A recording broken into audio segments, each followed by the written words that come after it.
Para empezar, lo primero que debe de tener cualquier edificio es un plan de protección civil interno, donde todos los usuarios de edificios sean capacitados y enseñados a saber diferentes cosas. Deben de saber cuáles son las rutas de evacuación, cuáles son los puntos de seguridad que hay dentro del edificio, cuáles son los puntos de reunión después de la evacuación del edificio. Deben de saber también cuáles serían los lugares donde ellos podrían resguardarse si están en pisos altos. ¿Por qué? Porque dentro de un sismo, en un edificio alto, lo que menos se recomienda es que la gente salga del edificio. Hay que permanecer y aguantar, que es difícil para toda la gente porque muchas veces el pánico, les dan ataques de ansiedad, les dan muchas cosas, el nerviosismo hacen que la gente no piense y salga corriendo, ¿no? Es recomendable también no usar cosas personales ni tratar de sacar cosas personales al momento del sismo, sino que dejen todo como está. Si es de preferencia también que se puedan apagar los interruptores de luz de los pisos. Por eso es importante la capacitación que debe tener la brigada de ese edificio para saber lo que tienen que hacer, cómo deben de revisar el lugar, cómo deben de ayudar a la gente para resguardarse, cuando ya puedan evacuar, cómo tienen que evacuar. Por ejemplo, en un sismo no está recomendado usar en el momento del sismo los elevadores ni las escaleras. Desafortunadamente, en 1985 la principal causa de muerte de gente en el sismo fue el uso de las escaleras. Nosotros rescatamos mucha gente de esos lugares. ¿Por qué? Porque las escaleras es un lugar muy vulnerable. Si el edificio se llega a colapsar hacia el lado de la escalera, que es una parte que no está tan sólida por el cubo que tiene, el edificio tiende muchas veces a inclinarse hacia la derecha o hacia la izquierda y obviamente lo primero que va a afectar es la zona de las escaleras. Por eso es que se recomienda siempre que hay un sismo no salir por escaleras ni por elevadores. ¿Por qué? Porque el elevador también va teniendo un movimiento de acuerdo al movimiento telúrico que está presentando y obviamente puede golpear, puede atorarse, puede causar otro tipo de cosas, ¿no? Entonces por eso no se debe de usar. Entonces lo importante es saber los lugares de seguridad dentro del edificio, las rutas de evacuación, tener perfectamente bien entrenada a la gente con simulacros de qué es lo que hay que hacer cuando se presenten estos fenómenos meteorológicos, y en los puntos de reunión también deben de estar en una zona plana, libre de muchas cosas, libre de postes, libre de cables, libre de transformadores, libre de que no haya vidrio cerca de la zona de reunión de la persona, donde no se nos puede caer una barda, una cornisa y todo eso, ¿no? A mí una vez en un ejercicio en México me tocó ver un 19 de septiembre precisamente en un edificio muy importante, sacaron a la gente y la pararon afuera del edificio. Pero nadie se percató que había una cornisa de 2 metros arriba del personal que obviamente puede causar algún problema, un desprendimiento y puede caer sobre la gente que se está resguardando, entre comillas, de alguna situación. Entonces, por eso es muy importante toda la educación de prevención ante sismos con este tipo de edificios, casas y todo. Todo lugar debe de tener un plan previo de qué es lo que va a hacer ante una contingencia. ¿Para qué? Para que la gente sepa y si en ese nerviosismo se les va a olvidar todo, porque así pasa. Normalmente lo que se ha practicado por mucho tiempo, se recomienda hacer 2 simulacros al año, 2 al año, 1 cada 6 meses para poder que la gente vaya teniendo conciencia de lo que tiene que hacer y cómo se debe de ir manejando. Pues a la hora del momento de la realidad de un sismo, todo el mundo corre, todo el mundo grita, todo el mundo se empuja, todo el mundo hace lo que no debe de hacer y lo que se ha entrenado se pierde mucho, ¿no? Entonces, entre más continuidad haya, va a ser mejor, va a estar la gente más consciente de lo que tiene que hacer y va a ser. Ahora bien, si el sismo fuera en las costas de Guerrero, tenemos alertas sísmicas. La ciudad de Puebla cuenta ya en muchos lugares donde suenan las alertas sísmicas, inclusive los medios de comunicación se conectan a la alerta sísmica y nos pueden dar el contexto del alertamiento. Recordemos que una vez que suena la alerta sísmica, tenemos 30 segundos para hacer cualquier tipo de movimiento, que es más o menos el tiempo que nos da esa alerta para podernos mover. Si estos 30 segundos se nos pasan, lo más recomendable es quedarse donde estás, resguardarte, buscar tu punto de seguridad interno y esperar a que pase el sismo.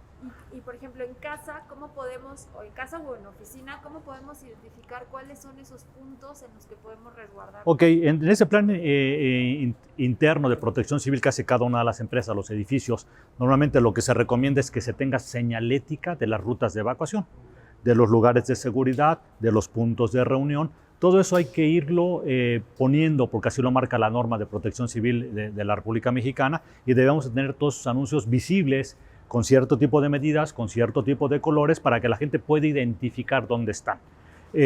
Por ejemplo, si viene alguna población flotante que normalmente pasa, por ejemplo, aquí debe de haber la señalética, aquí en este hospital debe haber la señalética. ¿Por qué? Porque la gente flotante que viene a consulta, que viene a un estudio, que viene a una radiografía, si le llega a tocar un sismo aquí, pues por lo menos puede identificar para dónde tiene que salir para dónde tiene que moverse. Aunque las brigadas van a intervenir y van a guiar a la gente y la van a asesorar de qué hacer, pero deben estar todo de una forma visible para que la gente pueda ver y pueda saber, ¿no?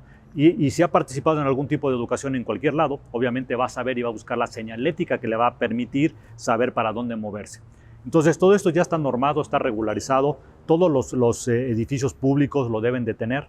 En las casas normalmente no lo hacemos, pero debemos de empezar a crear cultura en los hogares para hacer esto, ¿no? Por eso también hay un plan interno de protección civil familiar.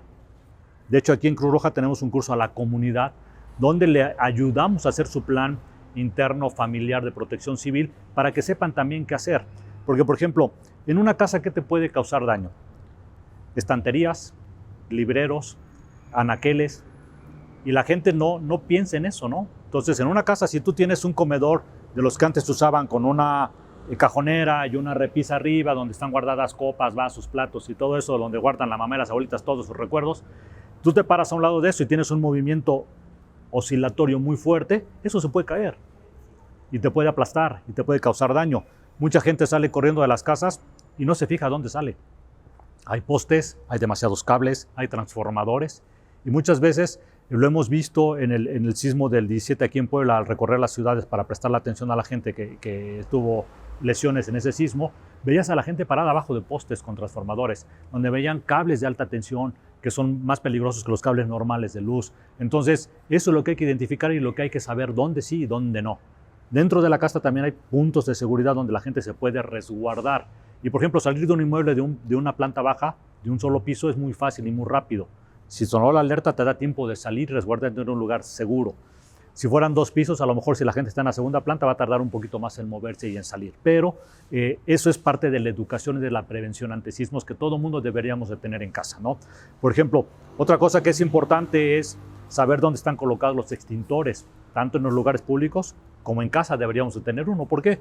Porque en un sismo puede haber algún cortocircuito, puede haber alguna situación que cause un flamazo y que tengas también que atender una situación de esas, ¿no? Entonces es importante tener todo este tipo de situaciones bien identificadas.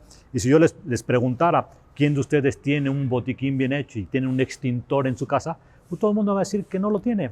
O sea, ¿para qué lo quiero? Si no va a pasar nada. Es mucho la mentalidad que tenemos los mexicanos de nunca me va a pasar nada y el día que nos pasa no tenemos lo que necesitamos para poder resolver una situación. Entonces, ejemplo, sí. En casas, por ejemplo, en un tercer piso, donde, digamos, ahí en el Carmen, aquí ahorita que son Sí. Casas muy antiguas, Sí. Vivimos en un tercer piso. Si salgo, pues me encuentro con las escaleras que me llevan al estacionamiento y de ahí a la salida. Así es. Pero no tengo yo manera, por ejemplo, de identificar en ese departamento o en esa casa u oficina lugares a lo mejor como de seguridad, los famosos muros de carga. O sea, no hay nada, es un espacio donde nada más está el techo y está abierto. Sí, sí, sí. ¿Ahí qué podemos hacer? Habría que ver los lugares donde yo me puedo resguardar. Por ejemplo, un escritorio. Vamos a suponer que en ese tercer piso tienes una oficinita, tienes un escritorio y tienes un hueco en el escritorio donde normalmente pone las piernas. Ese pudiera ser un punto de seguridad, ¿sí?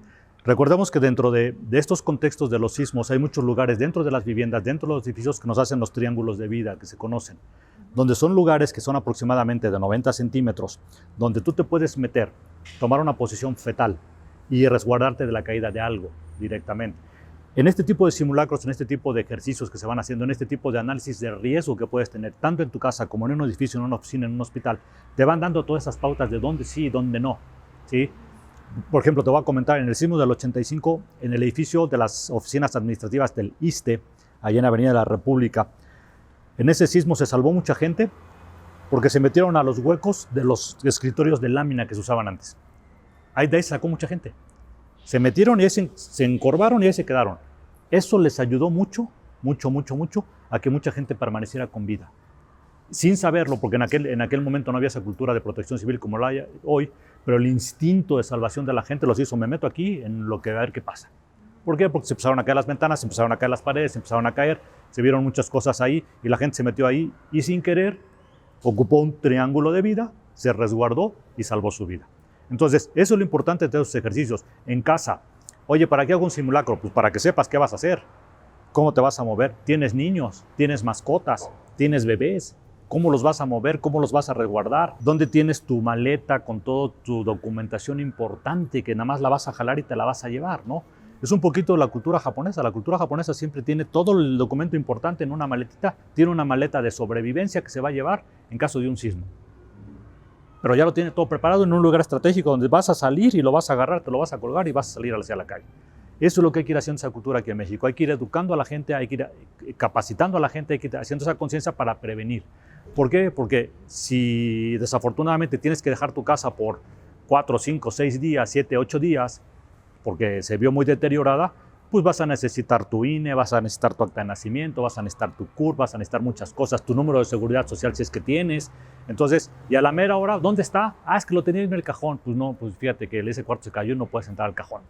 Y finalmente, ya para concluir, ¿nos podría hablar acerca del curso que dan aquí en Cruz Roja y si tiene algún costo, dónde se solicita? Sí, mira, este curso lo pueden pedir directamente en la Coordinación Local de Capacitación de aquí de Cruz Roja. Pueden hablar al número 222-213-7700, la extensión 321. Ahí les van a entender y les van a informar dónde pueden tener las fechas disponibles, cuál es el costo, cuál es la duración y lo que se enseña. Pero prácticamente lo que se enseña en ese curso es hacer todo el proceso de un plan interno familiar de protección civil, cómo analizar tu riesgo de tu casa y cómo actuar ante una situación de contingencia. Entonces, es muy importante, ¿por qué? Porque muchas veces nosotros no lo tomamos en serio todo esto. O sea, realmente, aunque han pasado muchas cosas, aunque por ejemplo en el 17 vivimos 2 sismos en el mismo mes, cosa muy atípica, pues hay que saber qué hacer y hay que saber cómo manejarlo y cómo controlarlo y cómo resguardarnos directamente, ¿no? Entonces, yo invitaría a toda la población que se acerquen, que busquen este tipo de capacitaciones, realmente lo que te cueste, 200, 300 pesos, 400, lo que sea, pero es una inversión que estás haciendo por la seguridad tuya y de tu familia. Y eso no tiene precio. Si tú logras realmente entender que puedes salvaguardar la integridad de tus hijos, de tus familiares, de tu esposa, de tu hermano, de tus papás, pues obviamente estás en un contexto ya de 10 pasos adelante para poder salvaguardar la integridad física de tu familia, que es la gente que más te interesa. Entonces, sí es importante la capacitación, sí es importante el contexto de poder aprender todo esto para, cuando sea necesario, saberlo cómo hacer y cómo usarlo, ¿sí? Y una cosa que es infalible es, si hay un sismo, si hay alguna situación de emergencia, mantener la calma. Si te alteras, si gritas, si lloras y todo eso, no vas a poder pensar fríamente qué es lo que tienes que hacer. Ahí necesitamos la mente fría, necesitamos mucha templanza para poder tomar decisiones, porque va a ser la decisión tuya de resguardar tu vida y de la gente que está a tu alrededor. Entonces, sí es importante todo eso, que es muy difícil, sí es muy difícil. Que si nos alteramos, sí nos alteramos. Entonces, entonces hay que ir pensando todo este tipo de situaciones, ¿no? Por ejemplo, como madre de familia, como padre de familia, toca una situación ahí, pues tienes que tener todo el temple para poder resguardar a los menores, a los hijos, a los adultos mayores, cómo los vas a mover. Sí, claro, a los empleados, en una escuela a los alumnos, o sea, todo ese tipo de cosas hay que saber, ¿no? Entonces, sí es importante la capacitación, sí es importante, el simulacro es sumamente importante. ¿Por qué? Porque ahí mides tiempos en los que vas a mover a cuánta gente. Si tienes un edificio de 8 o 10 pisos, ¿en cuánto tiempo vas a evacuar ese edificio? ¿Por dónde es la ruta más fácil de salir? Todo el mundo sale corriendo muchas de las escaleras. En una evacuación hay una regla para evacuar y usar las escaleras. La gente que baja va a la derecha, la gente que sube va a la izquierda. Si tienen que entrar cuerpos de emergencia, si tienen que entrar policías, bomberos, paramédicos, los paramédicos van a agarrar su inter del lado izquierdo y la bajada es por el lado derecho. Okay. Hay que irse deteniendo. Entonces son cosas que se van enseñando en esas capacitaciones, que se van enseñando en esos cursos, en los cursos de evacuación de edificios. Entonces, lo importante es capacitarse. Las empresas cumplir con lo que pide la normatividad de protección civil, capacitar al personal, enseñarlo, hacer simulacros para que todo pueda funcionar como debe de ser. Pues le agradecemos mucho estas recomendaciones y eso sería todo. No, pues gracias a ustedes y buen día a todos.